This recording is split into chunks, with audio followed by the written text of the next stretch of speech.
mío. No ajuste. Como dice Otelo, no ajuste su pantalla. No ajuste su pantalla, no me está viendo doble. Pues doblen las dos cabezas. Porque como dos cabezas pisan mejor que una. Había que juntar las cabezas para el invitado que tenemos en esta semana. ¿Qué tú me estás diciendo, cabezón? No.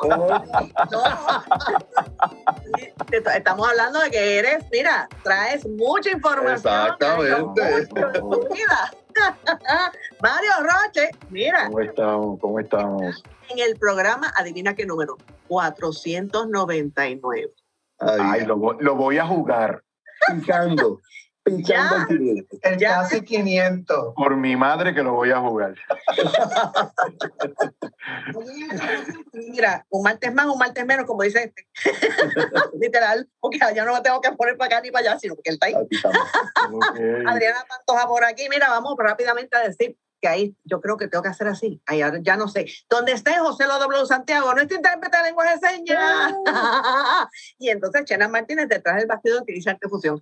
Mira, y entonces, antes de que, tengo que decir dos cositas antes de empezar.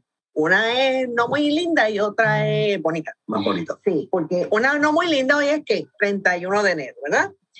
Y hoy, bendito, me da mucha pena, cierra ya operaciones Olazábal, tiendas Olazábal, hoy es su último día, es una pena bien grande, pero, ¿verdad? En Cuarzo Blanco y Artefusión, de mi parte personal, directa mía, de mi propia persona, también le quiero dar las gracias enormes a Romualdo Olazábal, que no tan solo ayudó al teatro, a las artes representativas, al cine, a los diseñadores, sino también a la comunidad.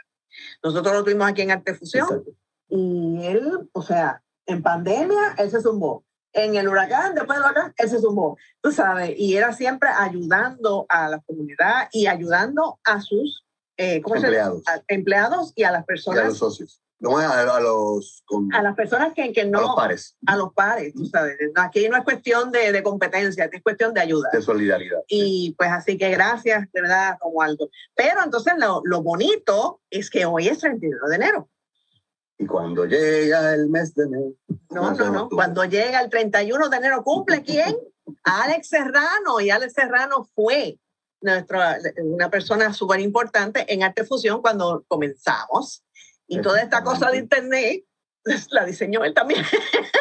Así que. Qué felicidades, Alex. Sí, bendito. Y entonces, pues ahora. Y que sigue haciendo una labor bien chévere, Alex, desde Iniciativa comunitaria, de verdad que él también pues se vota. Y entonces, ¿quién más está? Aparte de Mario. Bueno, por aquí, que me puse un gabán porque para entrevistar a Mario Roche hay que estar elegante. Porque es un señor muy importante. Tú te buscaste una chaqueta, yo me busqué a Adriana, papá. Imagínate. ¿Quién está aquí rankeado? Vinimos bragados porque queremos hacer un programa muy especial para que conozcan un poco de Mario, porque Mario es multitalentoso, pero tiene un producto muy importante, que es un libro del que vamos a hablar, pero también vamos a hablar de las muchas facetas o muchos talentos que tiene Mario. Bueno, y aquí estamos, Javier Ortiz Cortés, para servirle a usted y a toda nuestra gente. Y aquí sí puedo hacer así. Aquí sí me puede señalar. Pues saludo mi gente, por acá José Lo Arroyo les saluda como todas las semanas, agradeciéndoles siempre su sintonía y su apoyo y recordándoles también que siempre pueden accesarnos a través de todas nuestras plataformas cibernéticas, siendo artefusión.org, nuestra plataforma principal en donde usted siempre puede encontrar una pestañita donde usted va a tener acceso a los episodios pasados de Artefusión, que ya están, incluyendo los 499. Así que yo les recomiendo que se ponga cómodo para que tenga tiempo y se ponga al día con todo lo que hemos realizado durante todos estos años en Artefusion. 12. Y también tiene otra pestañita, artefusion.org, donde está la encuesta de la semana, que ya mismo Adriana, acá mi vecinita, me lo va a decir con lujo y detalle, porque toda la semana usted sabe que hacemos una encuesta con una trivia, a ver cómo se puede votar a través de artefusion.org y también puede verificar las encuestas pasadas y ver cómo se comportaron los resultados de las encuestas. ¿Y dónde más? ¿Dónde? También nos pueden encontrar en Facebook, en nuestra página fanpage Artefusión. De igual manera, me le dan like. Sí. De igual manera nos consiguen en Twitter como Artefusión Radio. Ahí me le dan follow. Y también nos consiguen en nuestro canal de YouTube Artefusión. Ahí sí que es bien importante, gente. Además del like, además del follow, además del share, también me van a dar a la campanita. Espérate, esperen a José Lu. Okay. José Lu es la primera que lo hace. Bueno. A la campanita para que se puedan suscribir propiamente a nuestro canal de Artefusión y de esta manera le puedan llegar todas las notificaciones de las cosas que seguimos preparando en estos casi 500 y los 500 próximos que están por venir de Artefusión, ¿no? Oh, ok. No, Aunque estemos muy buenas, gracias aquí por llegar a cómo es que se llama el programa. Bueno, y ya para el programa 1000 será como con, ¿verdad? Con proyecciones de nosotros. Y Serán hologramas. hologramas. ay, mi madre. Mira, vamos a la encuesta. No, sí. ¿Sabes que todavía tengo que dejarlo una semana más? ¿En serio? Sí, porque yo no sé. Ya hice mi investigación. Sí. Pero todavía no has votado, porque eres así. Ya voté. Mira, así me hace quedar mal. Pero vamos a chequear. Digo, quizás Mario sabe. Uno no sabe, ¿verdad? Yo no lo dudo. No. Yo no lo dudo. Si sabes, tú ve a Artefusión. No lo digas. Exacto. Ve allí y vota. Exacto. Así que, mira, la encuesta es, ¿dónde se originó la cerveza? Y son 4 opciones. La primera, Grecia. La segunda, Egipto. La tercera, Mesopotamia. Y la cuarta, Roma. Curiosamente, contra lo que piensa mucha gente, Alemania no figura en una de estas alternativas, que era posiblemente la que iba a decir Alemania por el Oktoberfest. Que hubiera sido la contestación capciosa, porque todo el mundo pensaría que fue en Alemania. En Alemania se popularizó. Así que por ¿verdad? Consideración a nuestra audiencia, queremos quitar esa opción para que no caiga. Para que no piensen en eso. Mira, pues entonces ahora sí, Mario Roche. Mira, muchachos. Tú sabes que, o sea, de momento hablamos de Mario Roche y es que son muchos sombreritos, porque es comunicador. Pues ten cuidado que no habla de sombrero, que después piensas que le estamos haciendo cabezón de nuevo. Dale. Y Hombre, no. Mira, él es comunicador, pero él es profesor. Oh, sí. Pero él es, ¿qué más? También es periodista, actor Y y escritor. escritor. Exacto. Yo iba a ser actor a lo último. Porque Pero es que yo fue, bueno, lo que y pasa fue es que locutor también. lo primero que conocemos de Mario Roche es esa faceta, precisamente. Así que, dale, Javier, zumba la pregunta, dale. Porque Bueno, ya a Mario lo conocemos, ¿verdad? De la universidad, pero quisiéramos saber cómo llegó Mario a las artes de la representación o a las artes en general, porque la literatura es un arte también, ¿verdad? El arte de la escritura. Y también cuéntanos cómo empezó desde niño, desde joven, cómo fue que llegaste a las artes. Y bueno. hay un detalle, Mario, antes que contestes eso, porque hay que verificar qué fue primero, el huevo o la gallina. ¿Qué fue primero, el teatro o las comunicaciones? Por ahí quería empezar. Yo siento, bueno, antes que nada, mil gracias por invitarme, de verdad que muy honrado y aquí divirtiéndome muchísimo en la previa y en esta etapa de la conversación. Yo siempre he sentido que yo soy un actor que se pone otros sombreros. Okay. El del profesor, el del periodista, el del investigador que produce un libro de X tema. No me considero literato, aunque recientemente he estado, ¿verdad?, entrando en otros ámbitos relacionados, pero realmente creo que al final del camino en la idea del actor hay una equivalencia con respecto al comunicador, porque después de todo ese es el trabajo que tenemos, divulgar un conocimiento contar una historia que lleve al público a reflexionar sobre su vida y ponerle un espejo, ¿no? Al público con respecto a la realidad que se vive para uno pensar, ¿verdad? Dicho esto, todo empezó, bueno, cuando estuve en tercero o cuarto grado, me llamaron a hacer en la escuela donde yo estudiaba, que era el Colegio Josefita Monserrate del Selle, hice lo que podría ser el primer papel que representé, que fue el del papá de Pinocho, de Gepetto. Recuerdo que me compraron un mameluco y no sé qué. Pero ya estando en la escuela superior, en University Gardens, tuve el privilegio de entrar a una escuela que contaba con una cooperativa juvenil de teatro que se llamaba Regazo. De modo que esa cooperativa daba pie a la producción de montajes en la escuela que en ocasiones, como me pasó a mí, se llegaron a presentar en Bellas Artes. Por ejemplo, cuando estaba en cuarto año hicimos Asia y el Lejano Oriente, Isaac Chocrón, y se hizo en la Sala Experimental. Antes en el teatro del Ateneo puertorriqueño que hicimos O Casi el Alma, o Club de Solteros de Francisco Arribí. Así que en esa escuela que había una maestra de teatro que ha marcado a mucha gente en el campo nuestro, que es Iris León, tuvimos la oportunidad entonces de empezar a cocinar esa inquietud, ¿no? Y paralelamente entrar en el coro de la escuela. Entonces ya cuando estaba en el semestre antes o previo a la graduación de cuarto año, tuve la oportunidad de audicionar en una producción de teatro del 60, que se llamaba El Premio Flaco. Estamos hablando de la última etapa en la que el 60 pudo contar con el Teatro Silvia Resacha, así que tuve el privilegio, ahora pienso que el privilegio de poder haber estado allí. Y se hizo este montaje de una obra de un cubano que se llama Héctor Quintero, que se llamaba El Premio Flaco.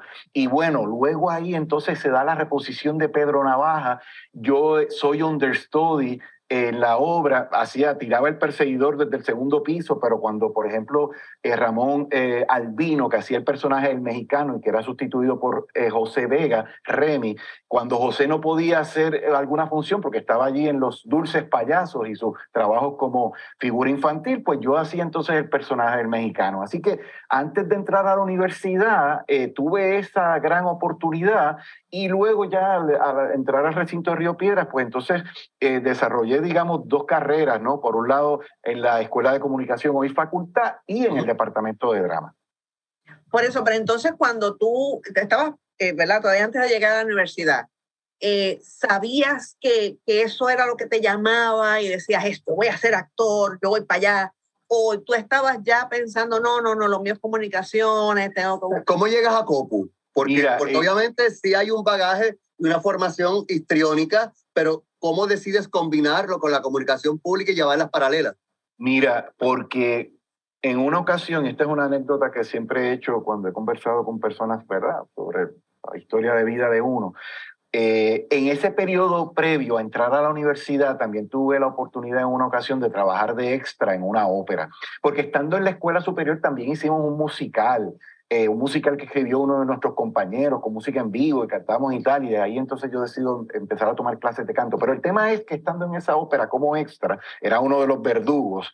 Me parece que la obra era Turandot o, bueno, el tema es que había uno de los, el director, no, uno de los cantantes del elenco, un cantante venezolano, me impresionaba mucho por su versatilidad, porque el tipo era muy buen actor, cantaba muy bien. Tú sabes que usualmente en aquella época sobre todo se pretendía que nosotros nos ubicáramos en un lugar, y esto de tú ver a alguien que podía hacer muchas cosas de manera simultánea no era muy, digamos, celebrado. Y yo recuerdo y nunca olvidé a este señor que me dijo a mí, cuando yo le comento, wow, me impresiona mucho usted, lo bien que actúa y canta, era un barítono, creo que se llamaba Callito Aponte, pues. Entonces él viene y me dice, mira, cuando tú te metes a brujo, debes conocer todas las hierbas. Así que ya ahí con esa frase, esa expresión, de alguna manera me inculcó ese espíritu multidisciplinario. También entendía que era una manera de abrir y ampliar el campo de posibilidades profesionales, y en ese sentido poder tener en un momento dado el privilegio de poder decidir qué hacía y qué no en el ámbito de la actuación. Porque ustedes saben muy bien que muchos de los compañeros que hemos tenido tal, en ocasiones quizás están haciendo cosas que no necesariamente querrían hacer, que son muy respetables, no las ninguneo, ni mucho menos, todo lo contrario, pero yo quería tener un campo de posibilidades más amplio, entendía que había una sintonía entre ambas disciplinas y tengo que decirlo, o sea, a mí la experiencia y el bagaje en el teatro me ha ayudado y me ayudó muchísimo como periodista. En términos de ese bagaje humanístico, en términos de la exposición a unas lecturas, a unos puntos de vista. Y por otro lado, lo que tiene que ver con el ejercicio de la comunicación me ayudó mucho en el ámbito, y me ha ayudado mucho en el ámbito del teatro. Por ejemplo, lo que tiene que ver con la conciencia y la importancia de uno poder comunicarle a un público. Y hay veces que necesariamente uno puede plantear en escena algo que el público no necesariamente capta a la primera de cambio, porque le entra por el corazón, pero a partir de ese sentimiento, esa emoción, entonces luego lleva esa experiencia a reflexionar sobre lo que está viendo y de cómo lo que está viendo se constituye en una situación paralela a lo que está experimentando en ese momento de su vida, ¿no? Así que de la comunicación con respecto al teatro, o sea, una cierta disciplina de trabajo, una conciencia con respecto a ser efectivo comunicando, ¿verdad? Y creo que en ese sentido, en unos años que yo trabajé en televisión, antes de irme a hacer los estudios doctorales en Madrid, en la Complutense, pues obviamente ese entrenamiento de actor me ayudó. Y para radio también, sin duda, porque yo empecé como reportero de deportes cuando empezó el noticiero de Radio Universidad. Mira, vaya. Y cuando, precisamente hablando de tu entrada a la radio, ¿cómo fue eso? Y si te enamoró el medio, tanto que ahora estás haciendo un libro sobre la historia de la radio en Puerto Rico. Él hasta dirigió allá en WRTU. Sí, el departamento de noticias. De momento pues, se convirtió en una pasión. Sí, sin duda. Mira, yo era estudiante de la profesora Norma Valle. Norma Valle sabía que a mí me gustaba mucho lo del teatro, era estudiante de redacción de ella. Cuando se da la coyuntura, me convoca e insisto, empecé como periodista de deportes y lo disfruté muchísimo. Luego entonces, cuando me graduó de bachillerato, tuve el privilegio y el lujo de poder trabajar en un proyecto de comunicación desde la universidad, que fue el periódico, el mensuario Diálogo, de modo que ahí entonces paso del registro de la comunicación oral y sonora del medio radial a lo que tiene que ver con la palabra dicha, ¿no? Y ya posteriormente, como les conté, lo del tema de la televisión. De todas maneras, o sea, ese elemento performático inherente al trabajo del actoral me ayudó mucho como comunicador. Y lo reivindico. O sea, yo reivindico esa idea de uno tratar de cultivarse en muchos frentes, ¿verdad? Y yo creo que es algo que en estos tiempos es más importante, y no lo digo por ponerme de modelo, pero donde hay tanta competitividad en el ámbito profesional, donde todas las plataformas de comunicación se han diversificado y después de todo, o sea, tú hacer hoy en día un programa de radio es hacer un programa de televisión. O sea, así que así fue que, digamos, empezaron a cocinarse inquietudes diversas. Oye, yo les digo esto y suena lindo y hermoso, pero yo en muchas ocasiones me preguntaba si no había sido un cobarde por no lanzarme de lleno a hacer solo teatro o bregar solo con la actuación. O sea, que hay unas facturas ahí, porque qué sé yo, yo seguía haciendo ambas cosas, tuve esa suerte de trabajar en comunicación y seguir haciendo obras de teatro, pero el esfuerzo era mayor. O sea, yo tenía una rutina que se podía tener una jornada diaria de trabajo, pues me tenía que levantar a las 5:30 de la mañana a estudiarme un libreto. Claro. Para después llegar y tomarme un break para entonces estudiar de nuevo, para irme a un ensayo a las 8 de la noche, para salir a las 11 de la noche y mañana volver a empezar. Así que realmente uno estaba mucho más fresco cuando ya venía a la etapa del proceso del estreno de una pieza. Así que... Mario, una cosa, Mario, si te dieran a escoger en el medio de las comunicaciones, ¿hay alguna de las facetas que te gustan más o es que todas te las disfrutas igual o puedes o no? Yo las disfruto todas, disfruto mucho del medio sonoro, pero las disfruto todas porque al final, insisto, de lo que se trata es de tú contar una historia. como hacemos los actores. Es de contar una historia, en este caso, en el ámbito de la comunicación y el periodismo, una historia que es pertinente a tu realidad, que te puede llevar a tomar decisiones informadas sobre lo que estamos viviendo en este momento en Puerto Rico, por ejemplo, y varían los formatos. O sea, con la palabra escrita, pues tú sabes que tú tienes unos códigos de manejo del lenguaje escrito, lo sabes tú muy bien que eres dramaturga, y yo sé que esos códigos del lenguaje escrito, si estoy preparando un guión radial o televisivo, cambian porque tengo que apostar por palabras más precisas, un lenguaje más coloquial, oraciones cortas. Así que son registros distintos del comunicador que brega con la palabra o con su proyección, ¿verdad? Para llevar un mensaje, porque en ese sentido, y eso lo aprendimos del teatro, o sea, los tonos, los énfasis que tú haces al hacer un performance radial o televisivo marcan unos acentos, y por eso realmente yo como profesor de comunicación siempre he preferido decir a los estudiantes, más que hablar de objetividad, vamos a hablar realmente de honestidad intelectual, es decir, de compromiso con que te voy a contar una verdad, porque la objetividad es imposible. O sea, en la mera selección de palabras, en el tono que tú utilizas, en el énfasis que le brindas a un enunciado, hay una subjetividad que se manifiesta. Una pausa, una coma puesta en un lugar específico ya te puede modificar el sentido de la interpretación. En el caso de la radio, José, un silencio. Exactamente. Tú sabes. Así que todo ha dialogado, pero insisto en lo que les planteaba al principio, o sea, al final del camino, en el salón de clases, por ejemplo, yo siempre visualizaba la experiencia del salón un poco como un performance, ¿no? Para cautivar la atención del estudiante, a veces le metes algún elemento humorístico, te mueves entre ellos, herramientas del teatro. Exacto. No deja de ser un performance. Ahí está. Se acaba la clase y vuelve, dejas de ser el payaso y eres el ser. Sí, dime. Te pregunto a un estudiante. Sí, dime. Ay, Dios mío. Mira. Yo hasta canto y vacilo desde el salón. Bueno, ay, Virgen Santa. Sí, Mira, sí. no, pero te lo preguntaba porque como yo sé que, o sea, son tantas, porque está la televisión, está la radio, está, tú sabes. Sí, la publicidad, el diseño. Pero mira, yendo al tema de lo de la televisión rápidamente, o sea, ¿por qué me surgió la oportunidad? Yo trabajaba en aquel momento, Javier, en Diálogo. La directora del departamento de noticias de Tele 11 en aquel momento era Linda Hernández. Ella sabía que yo trabajaba en teatro también. Así que iba a ser capaz entonces de pararme frente a una cámara, de leer un prompter. Exacto.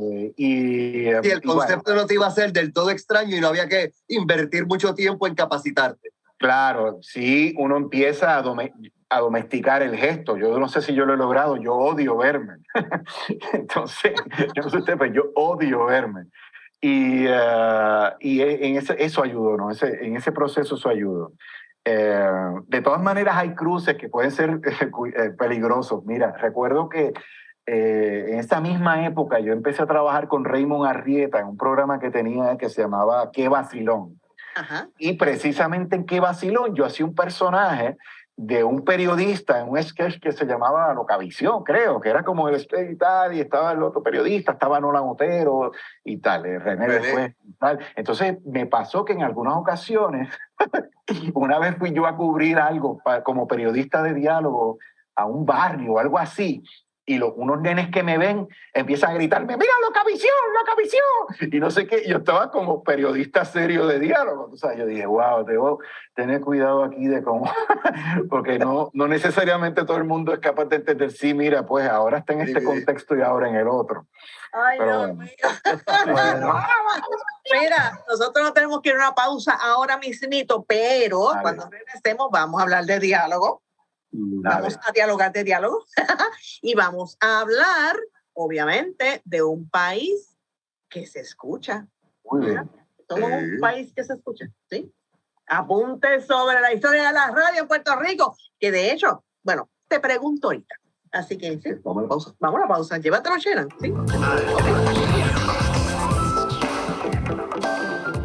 Necesito una una tienda donde consigas regalos, ropa, accesorios y las mejores telas en Puerto Rico. Olazábal, tu almacén de telas, cuenta con más de 5 millones de yardas, todas importadas directamente de fábrica. Además, Olazábal es tu tienda por departamentos, con un gran inventario en ropa de marcas, accesorios, perfumería, todo lo que necesitas para vestir a tu familia, decorar tu hogar y para esos regalitos especiales. Busca nuestras páginas en Facebook o visítanos en la carretera 174 en Bayamón. Olazábal, 740-1414. Cultura popular es cine y televisión, teatro y literatura, música, danza, publicidad, periodismo, moda y diseño. Apoya a la Fundación Nacional para la Cultura Popular para que prevalezca nuestro trabajo. Porque cultura popular somos todos.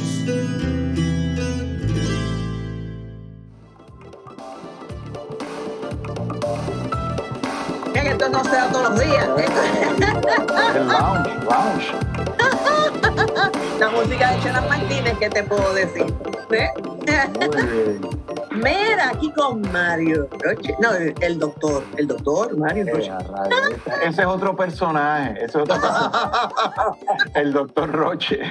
Okay. Yo recuerdo cuando yo regresé del doctorado que tenía un amigo que decía, pero Mario, ¿por qué tú nunca usas eso del doctor? Y yo, pues, chico, pero es que tú sabes, para eso te chavaste estudiando. Y hubo otro que me decía, oye, Mario, tú te has ido a estudiar un doctorado y te has echado, hiciste una tesis para volver y ahora tener un nombre de rapero, Doctor Mario. Ok. Pero ¿Tú sabes, bueno, no. ¿Tú sabes a quién no le gustaba tampoco que le dijeran doctora?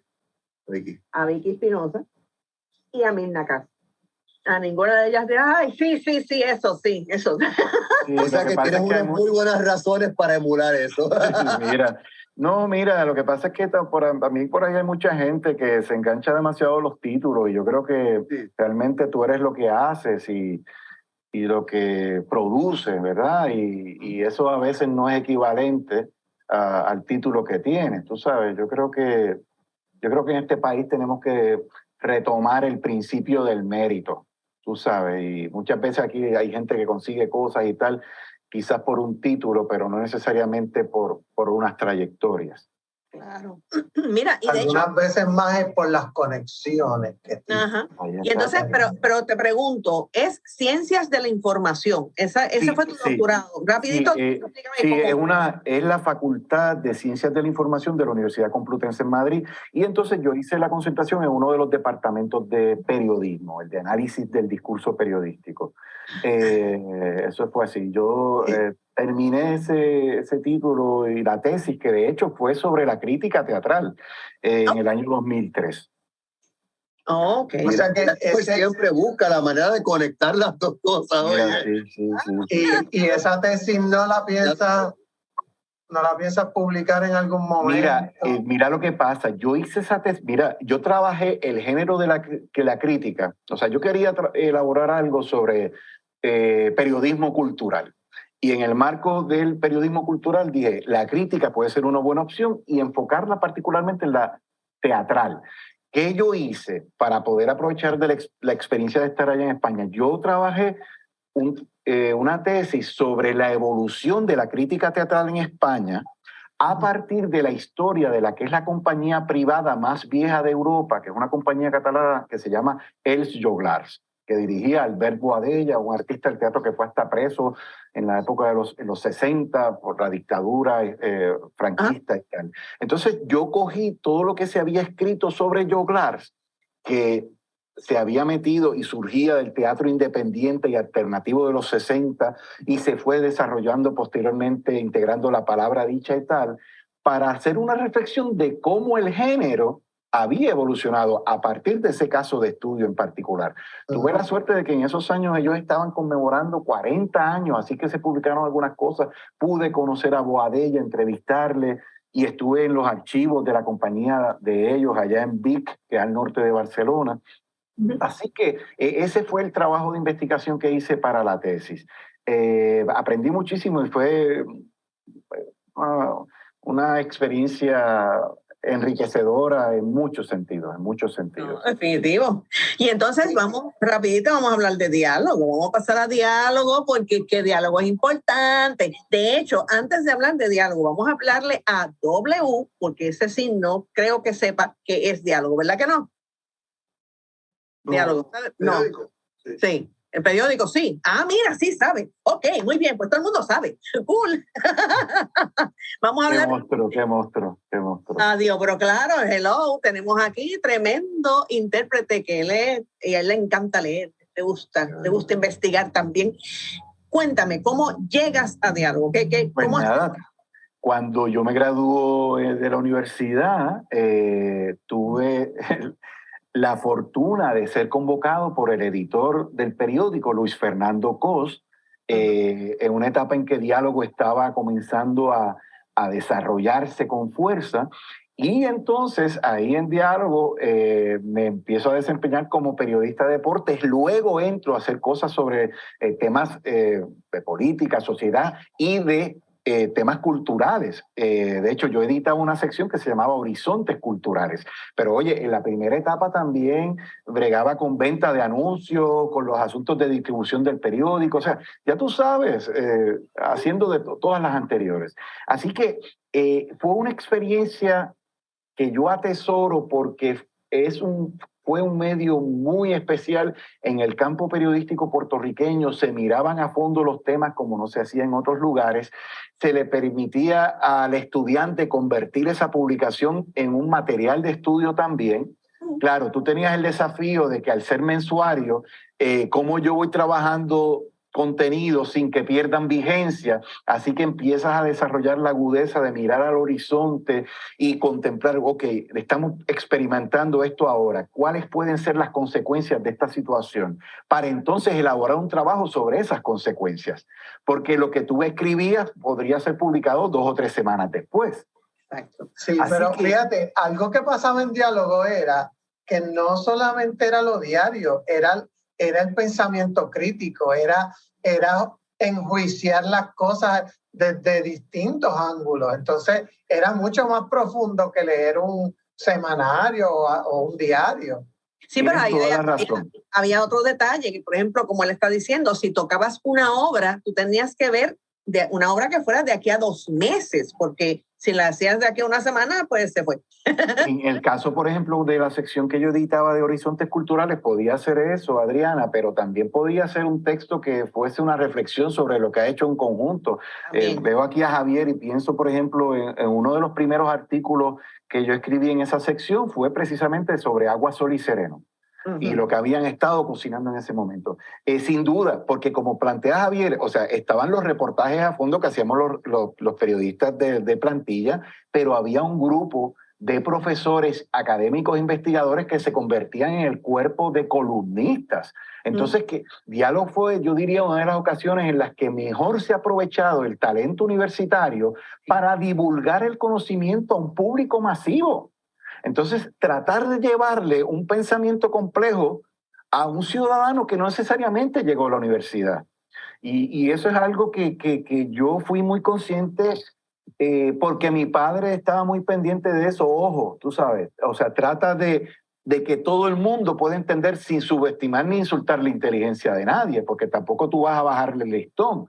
Pero el Diálogo logró cristalizar una experiencia comunicativa que iba a fondo sobre unos temas y los presentaba de manera creativa, amena y al alcance de una gran mayoría de personas.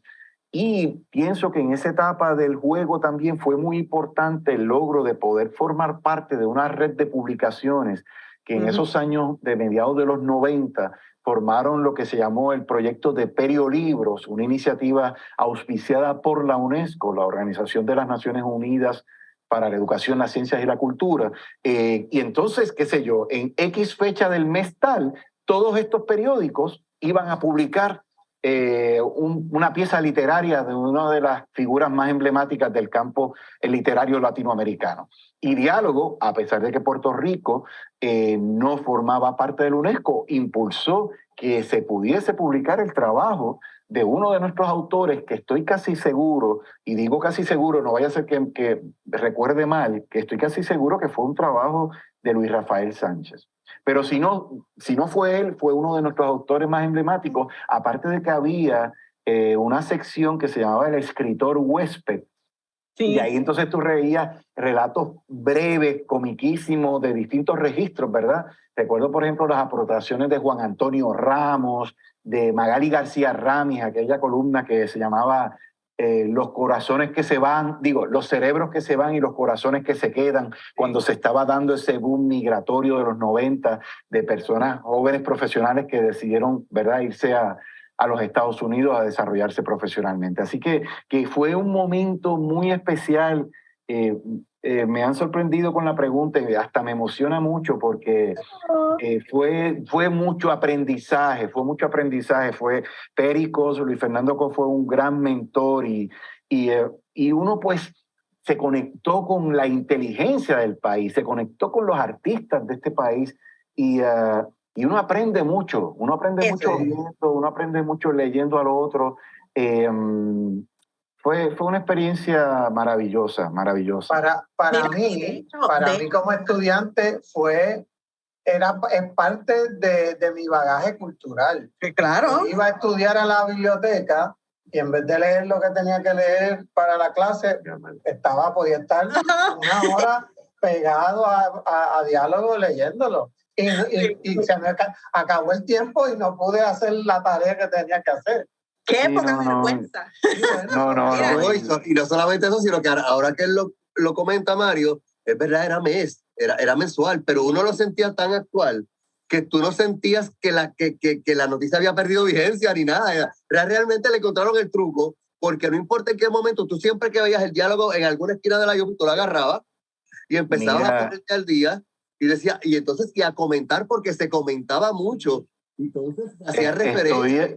Estoy aquí, perdona que te interrumpa, Joselo. Es que estoy súper impresionado porque si tú supieras que cuando yo estaba bregando con lo de la distribución también del periódico, o sea, de las impresiones que nosotros teníamos en la redacción, que allí había una cultura de trabajo muy especial. O sea, cada vez que salía una edición, nosotros después nos sentábamos a discutir cómo había salido todo, hacer autocrítica, que es algo que yo, en unas intervenciones radiales que hago semanalmente como pues, analista de la actualidad desde el punto de vista de la comunicación, lo digo. O sea, a nosotros como periodistas nos falta ese sentido autocrítico.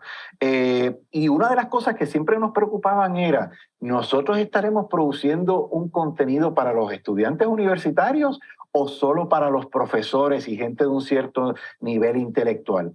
Y ustedes me han sorprendido gratamente, porque te digo, nosotros a veces sentíamos, ¿estaremos llegando realmente? Tú sabes. Yo creo que eso era lo más que me gustaba a mí, que me retaba, que me hacía investigar, me hacía querer saber más. Eso era parte de lo que el diálogo daba. La verdad que el tiempo, ¿verdad? A veces uno tiene la suerte de que ponga las cosas que le haga justicia a los proyectos. No lo digo por mí, lo digo por diálogo. Diálogo fue un hito en el país. Fue un momento importante. Y el punto que trajiste de que la universidad de momento tenía una plataforma de comunicación que no era común, porque no tenía este profesor de física o de ciencias sociales, podía hacer un reportaje que le tiraba al país completo un punto de vista de un académico, de una persona que tenía cultura, y daba una perspectiva muy diferente a lo que la radio común decía o los periódicos que están diariamente tocando algún tema. Era un lujo poder dedicar una semana o dos a trabajar una historia a fondo. Digo, no hacía varias cosas, ¿verdad? Era un lujo. Pero déjame destacar algo, si me permites, y para quienes no conozcan del proyecto, estamos hablando de una iniciativa de comunicación periodística que financiaba la Administración Central de la Universidad de Puerto Rico, pero en gran medida y durante la mayor parte de la historia con un profundo sentido de respeto a la independencia editorial del proyecto.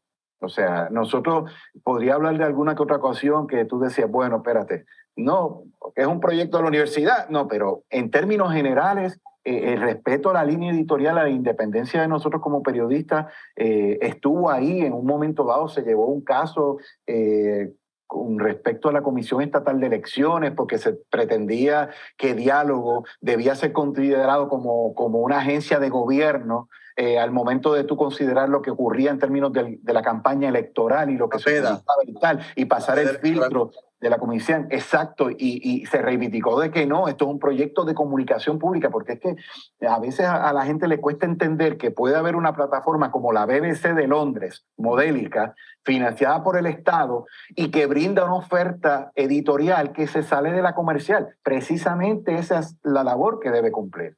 Y precisamente como la guagua que tú pagas o que sirve a un público, a un sector de la población y que no necesariamente se autofinancia su operación, es porque es un servicio social. Y en ese sentido, un medio de comunicación pública como IPR, Radio Universidad, lo que pasaba con Diálogo, era un ejemplo de eso. Exacto. Y oye, mencionaste ahorita algo y te lo quiero, ¿verdad?, traer. Tu papá. Vamos a hablar de la influencia, ¿verdad?, de tu señor padre en todo lo que es tu vida, en todo lo que es tu trayecto, ¿sí? Vamos a hablar de eso un poquitito, porque después vamos a hablar del libro, si no se nos queda el programa corto. Pues chica, ¿qué te puedo decir? En muchos sentidos era un modelo. Papi era muy... Mira, mi padre fue el único de no sé cuántos hermanos, no recuerdo cuántos tíos tengo, de Villalba, el único que siguió estudios universitarios. ¿Okay? Y se convirtió en maestro, trabajador social, luego un luchador por la cuestión del ambiente cuando eso no estaba de moda, fue director ejecutivo de Misión Industrial, luego fue designado como el primer cabildero laboral. Así que hay un elemento, fíjate, nunca me habían preguntado eso, estoy aquí emocionado. Hay un elemento que tiene que ver con el compromiso social, con el compromiso con el otro. Y eso era algo que yo también sentía en el trabajo teatral. Pensaba, por ejemplo, en la final de los 80, que tuve el privilegio de trabajar con Sora Moreno haciendo teatro por toda la isla, ¿no? Como hacíamos en el Teatro Rodante de la Yupi. Y el tú poder llegar a un lugar remoto y llevarle esa experiencia teatral a alguien que probablemente iba a ser su primera y quizás su única vez, era algo que a mí me llevaba mucho. Yo creo que tiene que ver mucho con mi papá, con ese compromiso social. También la cuestión de, hablando de diálogo y de cómo uno comunica, y ya entonces en el ámbito del profesor, yo recuerdo una vez que me dijo, oye, baja. Ten en cuenta que no todo el mundo va a entender lo que puedes estar diciendo en cierto momento, así que preocúpate. Y es algo que yo siempre trataba de comunicar a los estudiantes de periodismo y comunicación, que tiene que ver también con el teatro. Ponte en el lugar del otro. Ponte en el lugar del otro. Te va a entender, va a captar lo que tú le quieres comunicar. Si tú mismo no te entiendes, estudiante de redacción, ¿cómo pretendes que otro te comprenda? Y ese elemento de ponerse en el lugar de otro, yo creo que tiene mucho que ver con lo que representó mi padre para mí. Oye, y hablando de ese lugar... Eso es importante. Eso es una nota importante. Es fundamental. Oye, que mi madre pues también, o sea, podría hacerte mil otras historias, pero sí. Oye, era una responsabilidad también, porque yo me llamo igual que él, entonces, claro, el listón estaba bien alto.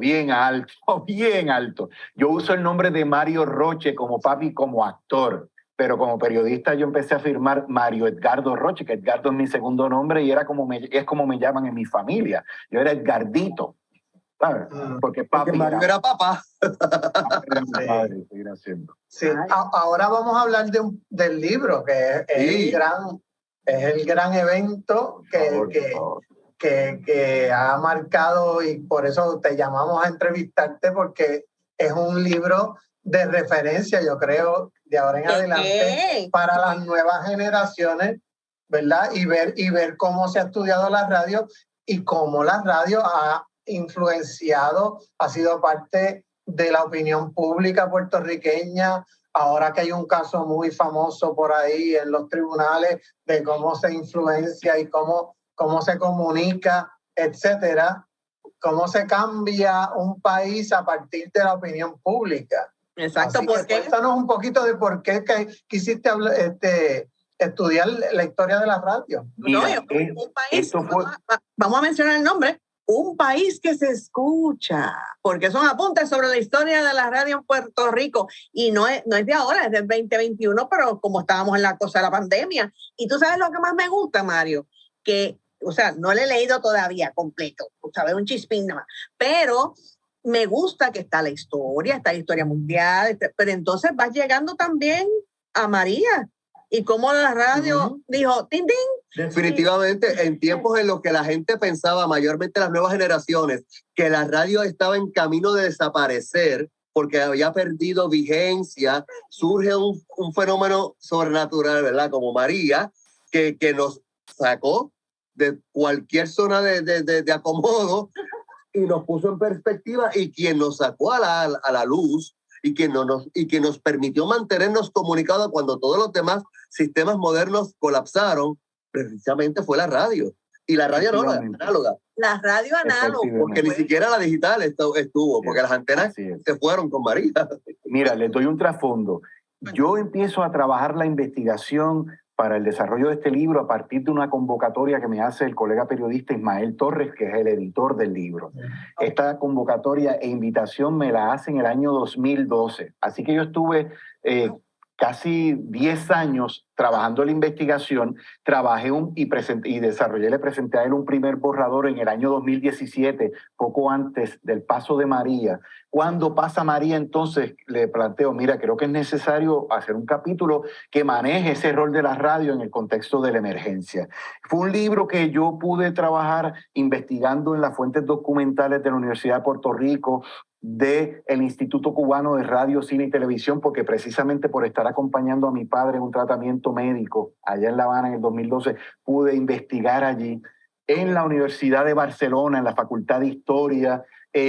Así que fue un libro que fue escrito en San Juan, en Vieques, en Nueva York, Barcelona y La Habana. Y entonces esos hilos, ¿verdad?, cristalizaron finalmente cuando se presentó el libro en el año 2021.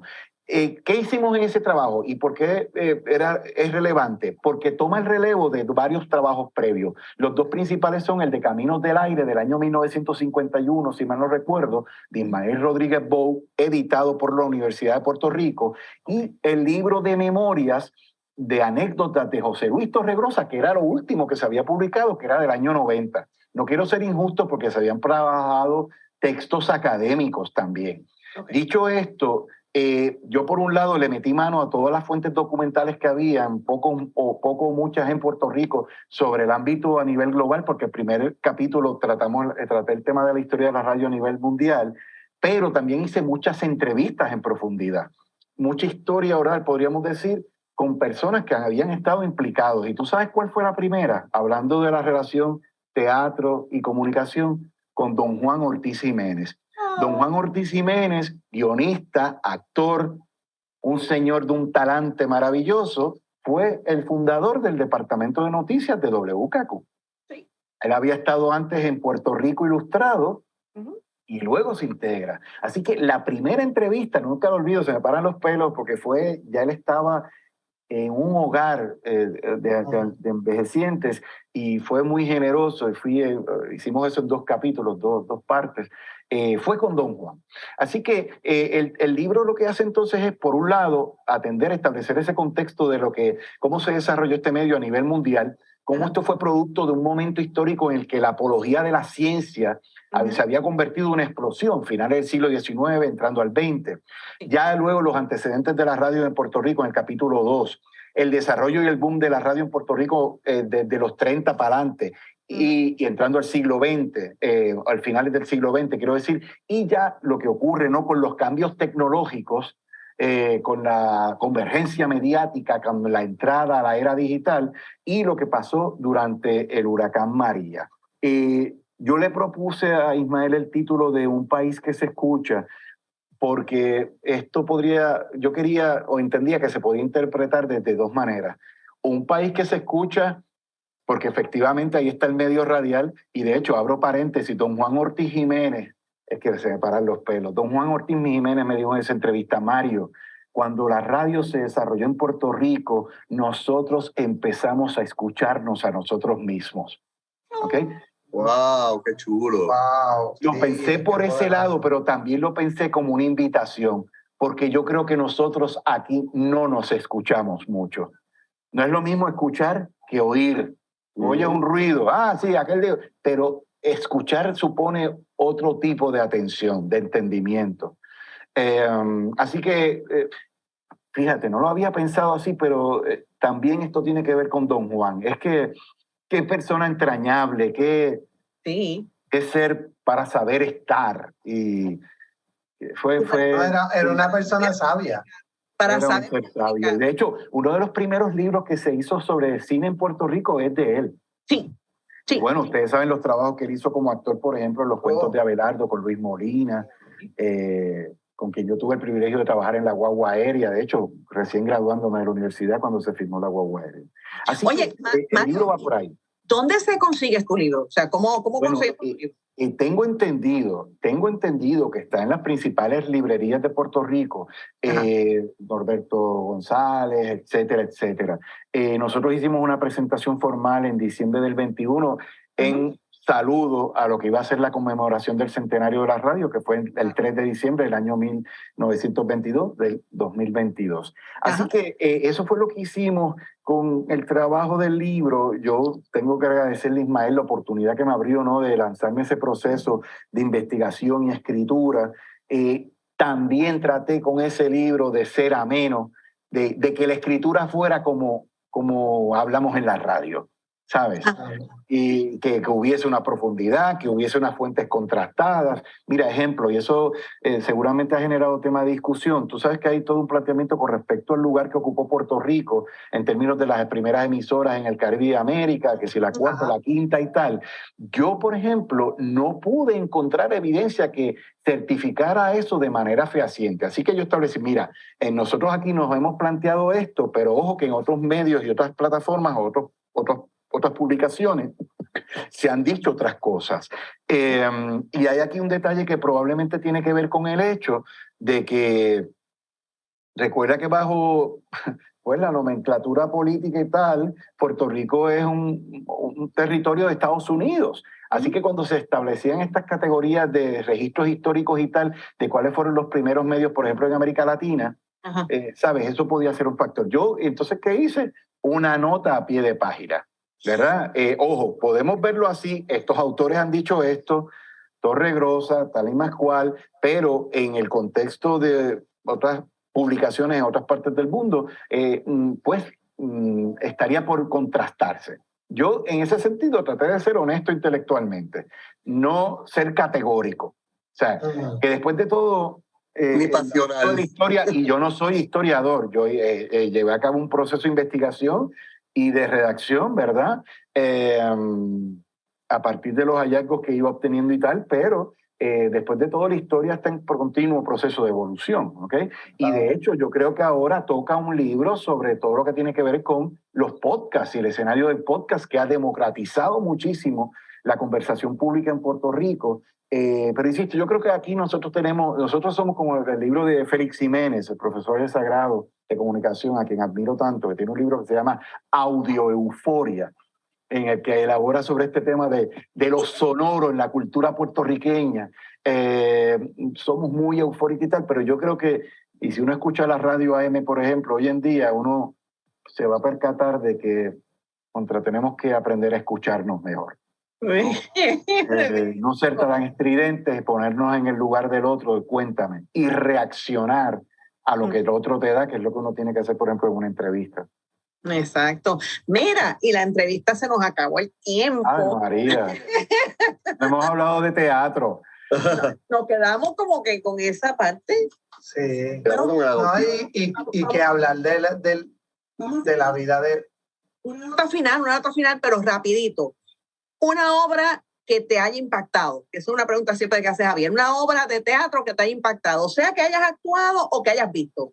Una obra que te hizo boom, si es que la puedes escoger. Sí, recientemente, para ir al detalle, recientemente, no sé si ustedes han tenido la oportunidad de asistir al cine Fine Arts de Miramar, donde hacen estas transmisiones, hacen streaming de producciones del National Theatre de Londres. Sí. No la vi presencial, pero la vi muy bien proyectada en la sala, una obra que te podría interesar, les podría interesar, que se llama The Lehman Trilogy. Mira esto, y tiene que ver con la radio. Sam Mendes, el director de cine, monta esta pieza teatral que se basa en un guión de un documental, de una serie documental de radio que se hizo en Italia, en la RAI, que trata la historia de la articulación y desarrollo de Lehman Brothers, de estos hermanos que llegaron de Europa, se mueven a Estados Unidos y fueron los que eventualmente constituyeron Lehman Brothers, y entonces después llegamos a la debacle. 3 actores, mucho de storytelling, ellos representando otros personajes y metiéndose en la droga dura de una historia que ha tenido tanto impacto para todos nosotros a nivel global, que fue la debacle económica del año 2009. De hecho, la están representando de nuevo ahora en Londres, leí recientemente. Como actor, pues hay muchas, pero quizás en términos de proceso existencial fue un trabajo que hice con Aleph, con Proviseín, una adaptación que hice para un monólogo que se llamaba El Cerdo. La adaptación aquí le pusimos Lechón, 4 estaciones en la porquería, que es una pieza alegórica de la pena de muerte. Y nosotros hicimos una adaptación que tenía que ver con este personaje que estaba en la víspera de un medio de una reestructuración corporativa e iba a ser despedido. En la pieza original iba a ser llevado al matadero. Mira, siempre ves que siempre hay una obra que le hace uno clic, pero mira, pues vamos a tener que llamarte en otro momento y hablar únicamente de teatro, aunque conociéndonos y conociéndolo, yo no creo. Esto no se puede ganar. Yo creo que pudiéramos hablar únicamente de radio también. Sí, no, seguro. No, muy honrado, de verdad, me he divertido muchísimo. Me lo habían advertido, vas a disfrutar un montón. Algunas personas que ustedes han entrevistado me dijeron, vas a ver que es súper ameno, súper divertido, así que así fue. Gracias mil, de verdad. Y mira, váyanse corriendo a buscar el libro. Yo voy a ir corriendo, yo no sé tú, pero yo voy a buscar un país que se escucha porque yo quiero. ¿Escuchar? También. Y saber sobre los apuntes sobre la historia de la radio en Puerto Rico. ¿A quién tenemos que agradecer, Javier? Agradecemos al Fondo Flamboyant para las Artes y al National Endowment for the Arts por apoyar este proyecto para nosotros y para ustedes. Es tan importante de escucharnos. No, de hecho, si están escuchando, hay alguien que está... ¡Wow! Ese es Bilbo, el perrote. ¿Cómo se llama? Bilbo. Así que eso tiene una historia, pero te la contamos ahorita. Gracias a José W. Santiago. Ya yo sé dónde está. Está para allá o está para acá. En algún lugar está. W. Santiago. Y mira que te mejores, que sabemos que estás así como un poco enfermito. Y entonces, Chenan Martínez detrás del bastidor. Es la costumbre. Sí. Es la costumbre que él no está para acá, que está para allá. Detrás del bastidor, Ave María, qué bueno. Pero yo no sé, eso no es mío, yo creo que es tuyo. Lo del bastidor de Chenan es tuyo. Chenan está detrás del bastidor. ¿Y el bastidor? Bueno, eso puede es como el mago de Oz, moviendo los hilos ahí escondidos. Usted entendió el mensaje. Por lo menos él lo intenta. Okay. Pero pues llega un momento que dice, ay, whatever. De hecho, lo ha escrito. Sí. Un momento dice, ay, whatever. Pero pues, mijo, somos de teatro. Gracias, Mario. Y siga por ahí para abajo y sabes que sí, te voy a emplazar. Vamos a dar un brequecito para que entonces... Me puedes llamar para el programa 599. ¿Cómo? Tanto. Quizás el 515. No, bendito. Por mi madre que lo voy a jugar, el 499. Mañana voy a la Plaza de Río Piedras a comprar ahí la lotería electrónica. Total, si te pega, esperamos el reintegro por acá. Quien me oye dirá que se pasen las panaderías jugando en los casinos. No. Ay, Dios mío, pues mira, tengan linda semana y entonces nosotros nos vemos en febrero. ¿Ya? En febrero. Todas las millas. En febrero, pero son los 500. Y tenemos a quién? A Javier Santiago de la Fundación Nacional para la Cultura Popular, porque imagínate. Tenemos parte de esto. Y vamos a tener a Dunda También. Exacto. Eso sabe rico. Exacto. Siempre. Así que pórtense bonito, tengan linda semana. ¿Y qué dice Javier Ortiz? Paz y bien. Tanta alegría. Amén. Nos vemos. Llévatelo, Chenan.